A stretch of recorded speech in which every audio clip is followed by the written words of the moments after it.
Like once a year, sometimes twice. Where's I'm lucky. Conyers? Yeah. It's Conyers. Conyers. Is about 50 miles southeast of Atlanta. Okay. I lived in Columbus for a while. Oh, really? Yeah, and had heard the name of the town, but wasn't sure where it was at. There's so many little towns. You ready? Okay. The last time that we talked to you, which was right before Raising Arizona, you were adamantly theater. Then now you have a hit movie under your belt, and you are having this picture coming out. Have you changed your mind? No, I'm still adamantly theater. I mean, I love theater. I'll never stop doing theater. But also, when I was doing Raising Arizona, and you interviewed me last, I don't know exactly what you're talking about, but no, I enjoyed doing Raising Arizona. I've always wanted to do movies as well, but I'd like to do a mixture and continue keeping it a mixture, and never do just one or the other, just for a variety. That you've got this movie at the last minute. Yes. What kind of pressures did that put you under? Oh, a lot. Did you feel like maybe people were saying, oh, she was cast in here because they needed somebody? Were you worried about that? Of course. I had every insecurity that a human being could have after I got this part. I was trying to figure out what excuse they had to hand me this role. I just didn't think that I was right. I didn't think I deserved it. I thought that maybe they just got desperate and just like handed it to the next woman who walked in the door. So yeah, but I had to cure myself of these things in order to be able to do the work. But I got to admit, the first month that I had the part was tough. Yeah. You were surrounded by winners. You had a winning director, James Brooks. Right. Jack Nicholson was there. Albert Brooks. Right. My mind went blank. Bill Hurt. Yeah. Right. William Hurt. The three biggies. Winners on that. Yeah. Who was the most? I don't know if intimidating is the word. Who, when you first dealt with them, you went, I don't know how to deal with this person. Well, I probably when I met Albert, I was the most nervous for a variety of reasons, because I met Bill and Jim first when I didn't think I had a chance at the part. It was just fun meeting them, and it was fun working with them through the audition. The next day when I met Albert, the stakes were much higher. I knew that I had a very good chance of getting the part if I didn't trip over and fall on my face. So when I met Albert, I was very nervous. But I was also nervous because Albert is a triple threat. He's a director, writer, star, you know, in his own movies, which is very intimidating. I mean, I was so impressed with his professional scope that I think that he was the one that I was most nervous around. Mm-hmm. Is he the one that taught you the most, would you say? I know that you learn in every project. Yeah, you do, but I guess I would probably say that Bill probably taught me the most. He's just, he takes no shortcuts. Bill takes no shortcuts when he works. He keeps himself and everybody around him honest. And I really was impressed with that, because he wouldn't have to be that way. He could really be a star now, and he doesn't act like a star. Mm-hmm. So that's what you mean by honest. It was really very much.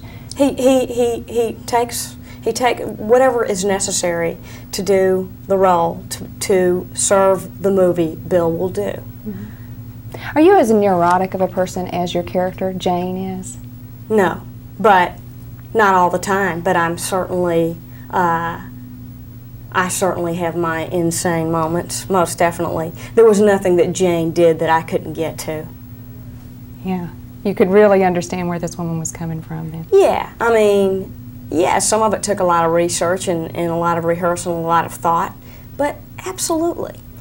You know, James Brooks was the creator of Mary Tyler Moore Show, which was set in a newsroom. Do you think maybe when he wrote this script, it was Mary grows up, becomes a neurotic producer? No, not at all. No similarities there? Who is Jane? She is a compulsively driven woman. She is a woman who has a capacity, unlike almost anyone I know, to focus fully and completely and take care of the needs of many, many different people at one time.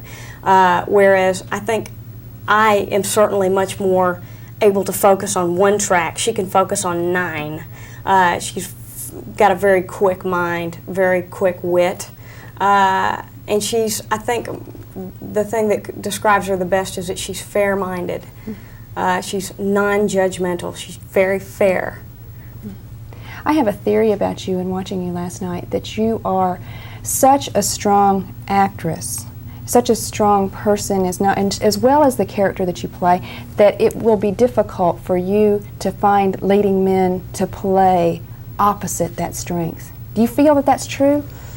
Am I off?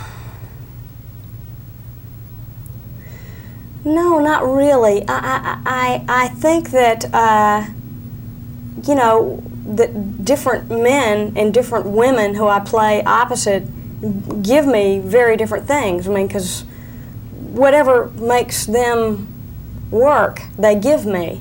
And so I just take from that and respond.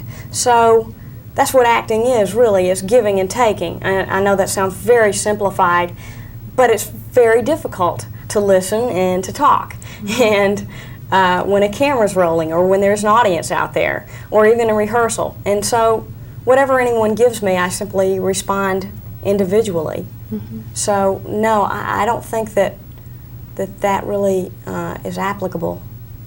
In this movie, well, even before you approached this movie, broadcasting, like acting, has been seen as a very glamorous profession. Did you see it as glamorous before, and did you have the same opinion after? My opinion was altered, certainly, after I did research. But I didn't ever think of it as being a glamorous profession, only because I know that acting isn't necessarily a glamorous profession. So I didn't have too many delusions about broadcast news encompassing that.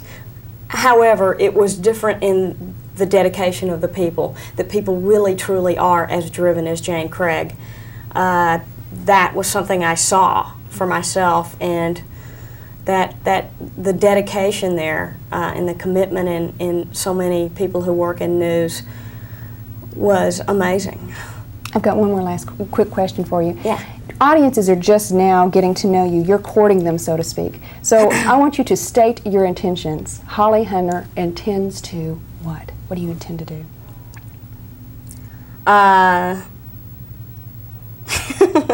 That's a global question. That's one of those. That's a big question.